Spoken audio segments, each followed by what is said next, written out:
Hey, what's up, guys? You're now listening to Devo with Uncle Theo. Today is day 126, and we're going to cover 2 Kings chapters 14 through 15. And so what's about to happen in this run is we're just about to just run through a list of kings rapidly because time is running out for the northern kingdom. They're about to go into the Assyrian captivity in 722, and our study today will get us there with the last king of Israel, whose name is Hoshea. So far, remember the house split with Solomon, and on the side of Judah, we have Rehoboam, Abijah, Asa, Jehoshaphat, Jehoram, Uzziah, Athaliah, Joash, and Amaziah is where we are today. And we're going to cover Azariah and Jotham today as well. So Amaziah picks up here in chapter 14. It says, in the second year of Joash, son of Joaz, king of Israel, Amaziah, the son of Joash, king of Judah, became king. He was 25 years old when he became king, and he reigned 29 years in Jerusalem.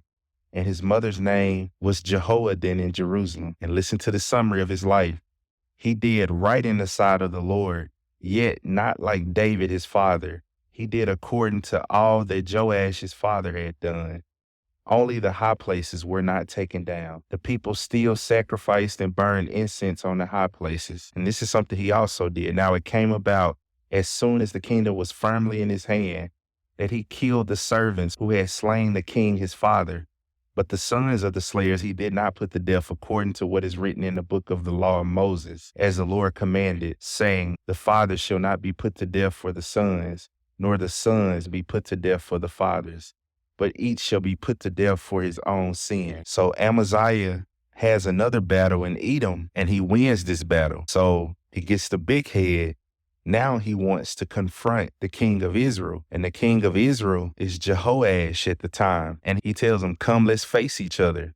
And Jehoash tells him, look, you've had a great victory in Edom, and your heart has become proud. Enjoy your glory and stay home. Why would you provoke trouble so that even you would fall and Judah with you? But he doesn't listen. He wanted to create a marital alliance, and when it doesn't work, he goes to battle. Verse 11, but Amaziah would not listen. So Joash, king of Israel, went up, and he and Amaziah, king of Judah, faced each other at Beth Shemesh, which belonged to Judah. Judah was defeated by Israel, and they fled each to his tent. So Jehoash, king of Israel, captured Amaziah, king of Judah, and tore down the wall of Jerusalem. And he took all the gold and silver and utensils from the house of the Lord, and in the treasuries of the king's house, the hostages also, and returned to Samaria. Now the rest of the acts of Jehoash, which he did, and his might and how he fought Amaziah, king of Judah, are they not written in the books of the Chronicles and the kings of Israel? So Jehoash slept with his fathers and was buried in Samaria with the kings of Israel, and Jeroboam his son became king in his place. In verse 17, Amaziah, the son of Joash, king of Judah, lived 15 years after the death of Joash. They conspired against him in Jerusalem, and he fled to Lachish. They sent after him to Lachish and killed him there. Then they brought him on horses, and he was buried at Jerusalem. And all the people of Judah took Azariah, who was 16 years old, and made him king in the place of his father Amaziah. And so that takes us from Amaziah to Azariah. Azariah, or another name you may see for him, is Uzziah. He's a bad king, but God preserves him. He's a southern king. He's in the line of David, and he's a leper for most of his life. And you think this will massively destabilize the kingdom because it says he had to even live in a separate house while Jotham, the king's son, was over the house.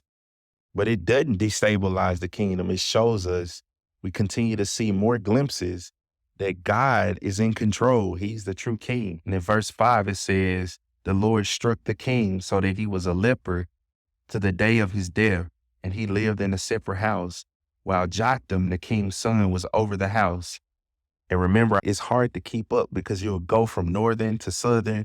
Sometimes the author anchors you and says, this is the king of Judah, while this was happening in Israel. And it does it here. In verse 8, it says, in the 38th reign of Azariah, king of Judah, Zechariah, the, the son of Jeroboam, became king over Israel and Samaria for 6 months. It anchored you with letting you know who the king of Judah was, and then it moved to talk about the king of Israel. And it says that he did evil in the sight of the Lord as his fathers had done. He did not depart from the sins of Jeroboam, the son of Nebat, which he made Israel sin. Then Shallum, the son of Jabesh, conspired against him and struck him before the people and killed him and reigned in his place. And so now Zechariah is dead. But remember what you remember the word of the Lord to Jehu? It says this in verse 12.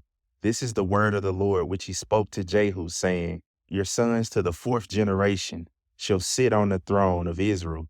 And so it was. We went through those 3 J's and a Z. Remember, after Jehu, you remember he kills everybody. He breaks up the Umrah conspiracy. He kills Jehoram, Ahaziah. They killed Jezebel, pretty much the entire house of Ahab, all the Baal worship except Athaliah. And he had the promise of 4 of those 4 sons, Jehoash, Jeroboam II, and this one here, Zechariah. The rest of the chapter, you're going to run through the northern kings. After Shalom in verse 17, you get Manaim. And after Manaim dies, his son reigns in his place, verse 22, Pekahiah. It says in verse 24 that he did evil in the sight of the Lord and did not depart from the sins of Jeroboam. And after Pekahiah, you get verse 27, in the 52nd year of Azariah, king of Judah, Pekahiah became king over Israel in Samaria. And you get the consistent theme. He does what is evil in the sight of the Lord. And you start to get language in verse 29, where the king of Assyria came and captures them in the land of Naphtali, and he carried them captive to Assyria. And Hoshea, the son of Elah, made a conspiracy against Pekahiah and struck him down and put him to death and became king in his place. And that's our guy. That's the last king that you will ever hear about in the northern kingdom, Hoshea. So we start after Solomon with Jeroboam I in the split of the northern kingdom. And then Hoshea is your last northern king before Israel goes into captivity. And that is 20 kings. So remember our 40-40-40 for Saul, David, and Solomon? Well, remember 20-20 for all of your kings. So there are 20 kings in the north, and we've pretty much hit them all. And there are 20 kings in the south, and we pretty much hit them all. And I left a link to all of these kings in the show notes if you ever want to do a more in-depth study of them and review them. But here's where your mind should be now. I made this statement before that things are going to get complex for us. We started with just one man. We started with Abraham. Things were very easy when it was just one guy. Now it's kings, it's nations. They've split. Now it's 2 nations. They're engaging in international affairs and politics. But Yahweh is still in the picture. But it's just so many moving pieces right now. And you could easily find yourself lost. And I want to encourage you here right now. You're not lost because you can't understand this stuff. The only reason you're lost is because there's somewhere in our studies where I lost you. And all you have to do is go back and listen to that review over and over and over and get that fog out of the way and get over those hurdles, and you won't be lost again. And that has always helped me. One professor told me one time that anybody can understand algebra 2 and trigonometry and calculus, and even in the sciences, physics and organic chemistry. What happens is we didn't have a problem with addition and subtraction. We may have had a few problems with fractions, multiplication, and division, but we entered one subject where we got lost, and we just stayed lost for the remainder of that subject. And all you have to do is back up to the point where you got lost, work hard to gain mastery of that level, and you can blaze forth and create a path to clarity, and you won't have that feeling any longer. So I say the same thing here. If all of these names are getting confusing, just back up to where you understood what was going on and stay there until you can move forward. Be encouraged, because once you learn this material, you only have to learn it one time. You only have to do the hard work one time. After that, it'll always be devotional to you. So think about that. Doing the mental work, the hard intellectual work, getting the material down, and now you can read it devotionally and go deeper and chase other things, and it be even more beneficial to you. And if none of that encouragement helped you, I got good news. We got to go over all the kings again in Chronicles, because all Chronicles is a recap of everything we just covered, except we'll see more of a vertical component with God involved, and it won't just be information. So like I said, with Exodus, chapters 25 through 30 was the instructions of the temple, and in chapters 35 through 40 was the actual building of the temple. You're going to get this same dynamic with Kings and Chronicles. Kings is going to be the horizontal nature. They won this battle. This person killed this person, and you'll get those facts. But in Chronicles, you're going to see the Lord come up more, and it's going to be more vertical.